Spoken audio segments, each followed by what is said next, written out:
여러분 안녕하십니까? 저는 미래와 금융연구포럼의 유근성 대표라고 합니다.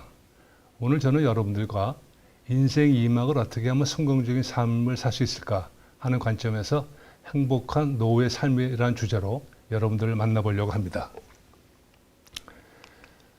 저는 현재 미래와 금융연구포럼 대표를 맡고 있고요. 그 다음에 한국액티브신흥협회 회장직도 맡고 있습니다. 저는 36년간 금융투자업계, 주로 증권업계에서 일을 했던 사람이고요. 2014년부터는 금융경제와 사회변화, 그리고 은퇴설계, 또 성공적인 인생 2막 전략, 이런 또 여러 가지 다양한 주제로 강의와 강연 활동을 주로 하고 있습니다. 어떻게 보면 인생 2막을 아주 즐겁고 보람되게 살고 있는 경우라고 말씀드릴 수 있을 것 같습니다. 오늘 제가 여러분들 말씀드릴 내용 중에 세 가지로 요약이 됐는데요. 우선 우리가 살고 있는 우리 사회가 어떤 변화를 보고 있는가, 그 다음에 우리가 살고 있는 시대는 또 어떤 시대로 또 접어들고 있는가, 이런 관점을 조금 들여다볼 필요가 있을 것 같고요. 두 번째로는 최근에 100세 시대라는 말이 많은데 과연 100세 시대가 어떤 의미고, 또 100세 시대가 과연 모두에게 다 도움이 되고 행복한 것인지, 이런 100세 시대의 밝고 어두운 면을 한번 더 들여다보겠습니다. 그리고 마지막으로는 오늘 강의의 핵심이 되겠습니다만은 행복한 노후의 삶이 되려면은 핵심 포인트가 몇 가지 있습니다. 그 중에 저는 5가지 정도 요약을 해서 말씀드릴 거고요. 특히 제가 그동안 경험했던 여러 가지 느낀 점, 이런 경험도 많이 들어가 있고요. 그 다음에 해외의 좋은 사례도 같이 곁들여서 말씀드리려고 합니다. 자, 먼저 시대와 사회 변화에 대해서 우리가 어떻게 이해해야 되는가, 이 관점을 한번 들여다보겠습니다. 특히 지금 우리가 볼 때 시대와 사회가 크게 저는 5가지 큰 변화가 이루어지고 있다고 보고 있는데요. 그 중에 첫 번째로 지금은 4차 혁명 시대에 우리가 살고 있다, 이렇게 말씀드리고요. 두 번째는 우리나라도 인구 구조가 바뀌고 있습니다. 이 인구 구조가 바뀌는 게 어떤 영향이 있는가 또 들여다보고요. 그 다음에 세 번째로는 세계 경제가 그동안 팽창기에서 수축기를 접어들어 가지고 세계 경제가 굉장히 안 좋게 진행되고 있는 현상도 말씀드릴 겁니다. 그 다음에 그러다 보니까 우리가 살고 있는 삶이 어떻게 트렌드가 변화하고 있는가, 요거 몇 가지 요약해 드릴 거고요. 그 다음에 최근에 코로나19로 통한 여러 사회 변화가 나타나고 있는데 요 점도 제가 간단히 요약해서 말씀드리려고 합니다. 자, 먼저 4차 산업혁명인데요. 4차 산업혁명이라는 말이 우리가 알게 된 지 그리 오래된 얘기가 아닙니다. 2015년 독일에서 모든 산업을 스마트화하자는 운동이 벌어지는데, 그래서 독일 사회는 소위 말하는 인더스트리 4.0이라는 그런 캐치프레이즈를 걸고서 4차 산업혁명이 시작하게 됩니다. 이것이 우리가 알고 있는 4차 산업혁명 시작이라고 볼 수 있는 거예요. 이때만 해도 대부분 진감인가 했지 무슨 의미인지 몰랐던 얘기죠. 그랬는데 그 이듬해인 2016년 1월 초에 스위스 다보스라는 조그만 마을에서 다보스 포럼이 열립니다. 다보스 포럼은 매년 연초에 이 마을에서 세계적인 석학들, 경제계, 재계, 또 학자들이 다 모여서 그 한 해의 여러 가지 사항을 이제 토론하고 하는 그러한 포럼 모임이 되는데요. 2016년 그 다보스 포럼의 주제가 바로 4차 산업의 혁명이라는 주제로 내건 겁니다. 그래서 일단 이것은 어떤 걸 의미하는가 하게 되면은 앞으로 우리 시대는 4차 산업혁명의 시대에 접어들었다는 것을 선포한 것과 똑같은 그런 의미가 있다고 볼 수 있는 것이죠. 그리고 그해 다보스 포럼 의장인 클라우드 슈밥이라는 의장이 책을 써요. 4차 산업혁명이라는 책을 쓰는데 저 책이 베스트셀러가 되면서 많은 사람들이 4차 산업혁명을 알게 되게 된 거죠. 근데 그때만 해도 진감인가 했어요. 그러다 결정적으로 같은 해 2016년 3월에 어떤 일이 서울에서 벌어지는가 하게 되면은 세계적인 미국 기업 구글이 그동안 수년간 공들여서 키워온 AI 인공지능 알파고가 서울에 등장합니다. AI 인공지능 알파고가 등장하면서 이세돌 9단하고 바둑을 5판을 둡니다. 바둑을 5판 두는데 이때만 해도 세계적인 언론과 전문가들이 아무리 인공지능이 발달됐다 하더라도 어떻게 인공지능 기계가 인간의 바둑 실력을 능가할 수 있겠냐, 이건 도저히 불가능한 얘기다. 보나마나 이세돌 9단에 앞서일 것이다 라는 전망을 다 했었던 거예요. 저 역시 그렇게 생각했었습니다. 그런데 결과가 어땠느냐, 5판 중에 알파고가 한 번 지고 이세돌 구단이 네 번을 진 거예요. 그러니까 알파고가 오전 4승 1패를 한 거야. 거의 완패를 한 거야, 이세돌 구단이. 근데 나중에 바둑 전문가들이 들여다보니까 알파고가 졌던 그거를 들여다보니까 이건 알파고가 의도된 실수였을 것이다라고 추정을 해요. 사실상 알파고의 오전 전승 압승이나 마찬가지죠. 이래서 전 세계가 놀란 거예요. 도대체 인공지능이 뭐냐? 인공지능의 기반인 빅데이터가 도대체 뭐냐? 이런 식으로 해서 4차 산업혁명이 회자되고 우리 국민들도 그때부터 4차 산업혁명에 관심을 갖기 시작한 거고 정부도 마찬가지로 4차 산업혁명 육성에 아주 박차를 가하는 시점이 됐던 것이죠. 이것이 4차 산업혁명의 시작입니다. 결코 오래된 얘기가 아닙니다. 그러면 4차 산업혁명을 이것도 저가 한 보통 2시간, 3시간 강의하는 주제긴 합니다만은 4차 산업혁명을 기술적으로 또는 여러 가지 복합하게 얘기하면 잘 이해가 안 가는데요. 저는 오늘 간단히만 얘기하겠습니다. 4차 산업혁명이라는 것은 인간을 위해 현실의 세계와 가상의 세계가 서로 융합되면서 보다 지능화 최적화돼가는 세상, 이런 세상을 말하는 거예요. 다시 말씀드리게 되면은 4차 산업혁명이라는 것은 인간을 위해서 현실의 세상, 오프라인 세상과 가상의 세상, 온라인 세상이 서로 융합되면서 보다 지능화, 최적화해서 인간에 도움을 주는 세상, 이것이 4차 산업혁명의 핵심인 것입니다. 그러면 이게 도대체 뭘 의미하는 것이냐? 이거 제가 표로 말씀드리게 되면은 그동안 1차, 2차 산업혁명을 우리가 오프라인 세상이라고 보는 거예요. 1차, 2차 산업혁명은.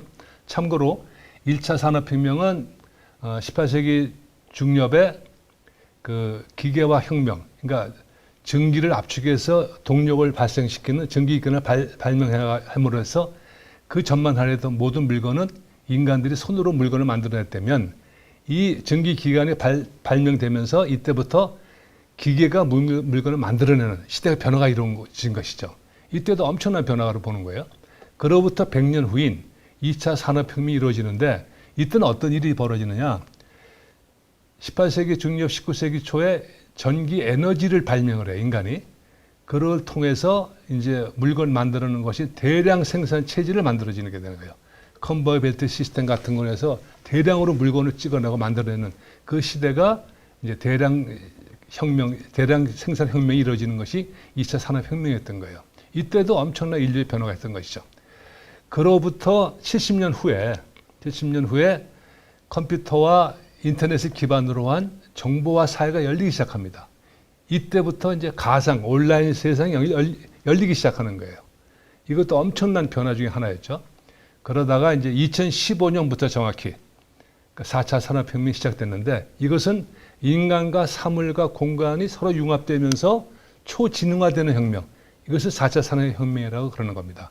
그래서 여기 보시게 되면은 제가 자주 말씀드리죠. 현실의 세상, 오프라인 세상과 가상의 세상, 온라인 세상, 1차, 2차와 3차 산업혁명이 융합되면서 4차 산업혁명을 만들어내는 막 그런 겁니다. 그래서 그 1, 2차는 오프라인 세상, 현실 세상은요, 물질과 자원을 소유하는 개념이 굉장히 강했다면은 3차 산업혁명 온라인의 가상의 세상에서는 정보와 관계를 공유하는 그런 세상으로 바뀐 것이죠. 이 점을 좀 이해가 돼야 될 것 같습니다. 자, 두 번째로는 인구 구조가 이제 바뀌기 시작해요. 인구 구조가. 한국의 인구 구조가 어떻게 바뀌는가 하게 되면요. 2017년부터 우리나라도 생산 가능 인구가 감소세로 전환됩니다. 생산 가능 인구란 만 14세에서 64세까지 연령대를 생산 가능 인구라고 보는데 이 인구가 경제 활동을 하는 인구라고 볼 수 있는 거거든요.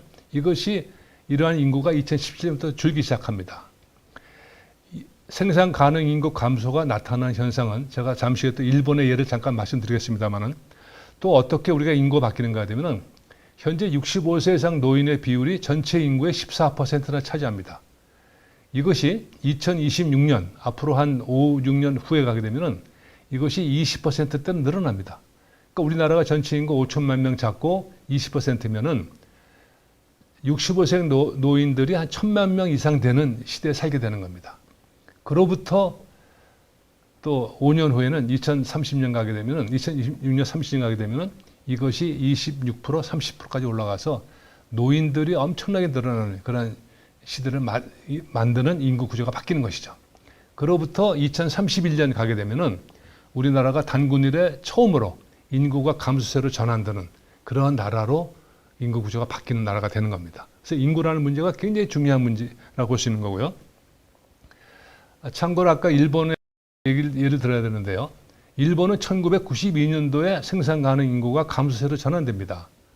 근데 92년 전만 하더라도 일본 경제는 그런대로 경제 성장률이 4.5% 아주 견조하게 유지되다가 92년 생산 가능 감소세로 전환되면서 급격히 경제 성장률이 0.8%대로 크게 떨어지죠. 이때부터 일본은 잃어버린 20년, 잃어버린 25년 얘기가 나오기 시작한 거예요.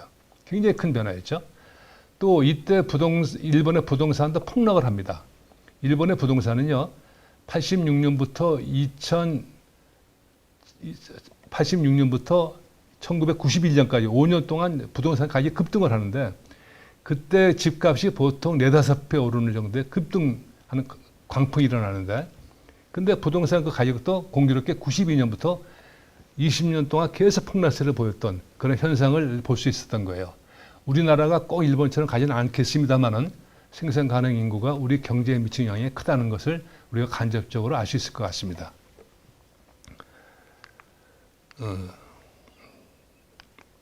그 다음에 세계 경제가 이제 수축기로 접어들었다고 제가 말씀드리는데 세계 경제를 장기적인 트렌드로 보면은 팽창기가 있고 수축기가 있단 말이죠. 근데 그 글로벌 경제, 세계 경제 팽창기는 정확히 1950년부터 2010년까지 무려 60년간 세계 경제는 팽창기였던 거예요. 계속 세계 경제는 성장했던 거예요. 그러면서 볼 때 저 같은 세대는 50년대에 태어나서 학교 공부하고 사회 나가서 또 은퇴하고 또 인생 이망을 사는 저희들 세대들은 굉장히 복받은 세대가 되는 거예요. 근데 문제는 이 세계 경제 팽창기가 2010년부터 수축기로 접어든 거예요. 수축기로.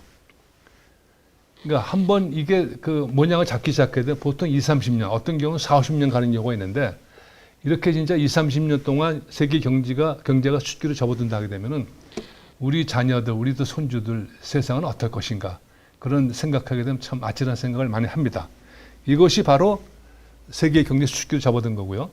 그 다음에 그러면 수축기에 어떤 현상이 벌어지느냐 사회가 이거는 경제 팽창기 때와 정반대 현상이 되는 것이죠. 모든 것이 불안하고 모든 것이 축소가 되고 삶의 질이 떨어지는 그런 현상이 예상이 되는데 모르겠습니다. 뭐 획기적인 뭐가 또 나타나가지고 그런 것을 커버할지 모르겠습니다만은 일단 이론적으로는 그렇게 우리가 볼 수 있는 겁니다. 근데 한국 경제도 굉장히 그 성장 자체가 저성장으로 지금 바뀌고 있단 말이죠. 우리나라 경제가 앞으로 잘 돌아갈 거냐 안 돌아갈 거냐 보는 지표, 주요 지표 3가지가 있는데요. 저는 그 중에 첫 번째가 이제 건설 기성고. 앞으로 건설 경기가 어떨 것이냐가 중요하고요. 두 번째는 기업들의 설비 투자가 어떻게 이루어지느냐가 더 중요합니다. 세 번째는 그 취업자 수가 느느냐 주느냐를 봐야 되는데 이 3가지 지표가 우리나라는 최근에 계속 떨어지고 있는 추세를 보이고 있어서 당분간 한국 경제는 어렵지 않을까 이렇게 이제 보는 거예요. 그래서 우리나라 경제 성장률을 보게 되면요. 70년대는 고도 성장을 보였던 시기였는데 이때는 매년 10% 내지 12%의 고도 성장을 보였던 우리나라예요. 우리나라 경제란 말이죠. 그랬던 것이 2000년까지만 해도 그런 대로 견조하게 5%, 7% 유지됐었어요. 그러다가 이제 세계 경제 수축기로 접어든 2010년부터 우리나라 경제 성장률도 5%, 4%, 3%, 작년에 2.7%, 급기야 올해 같은 경우는 1%대로 낮아질 그런 가능성이 크다고 보는 것이죠. 어쨌건 세계 경제도 그렇고 우리나라 한국 경제도 상황 자체가 조금 안 좋다. 이거 우리 염두에 둬야 될 것 같아요. 그러면 이런 상황에서 우리 삶의 변화는 어떻게 이루어졌느냐? 일단 고도 경제 성장이 저성장 국면으로 바뀌었고요, 이미. 그 다음에 자녀를 많이 낳는 고출산 시대에서 이제는 저출산 고령화 사회로 바뀐 거예요.